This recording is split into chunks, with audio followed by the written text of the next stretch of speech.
స్థాయి కనిపించిన తర్వాత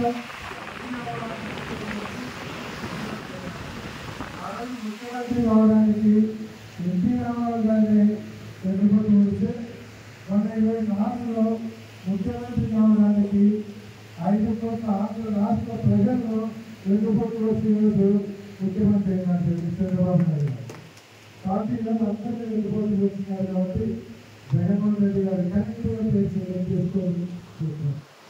మనం ఇక్కడ మనం చూస్తే పోయినసారి తెలుగుదేశం పార్టీ ఓడిపోయినప్పుడు కానీ ఏ పార్టీ కూడా ఓడిపోయిన తర్వాత 2 సంవత్సరాల వరకు ఎటువంటి కార్యక్రమం చేయదు.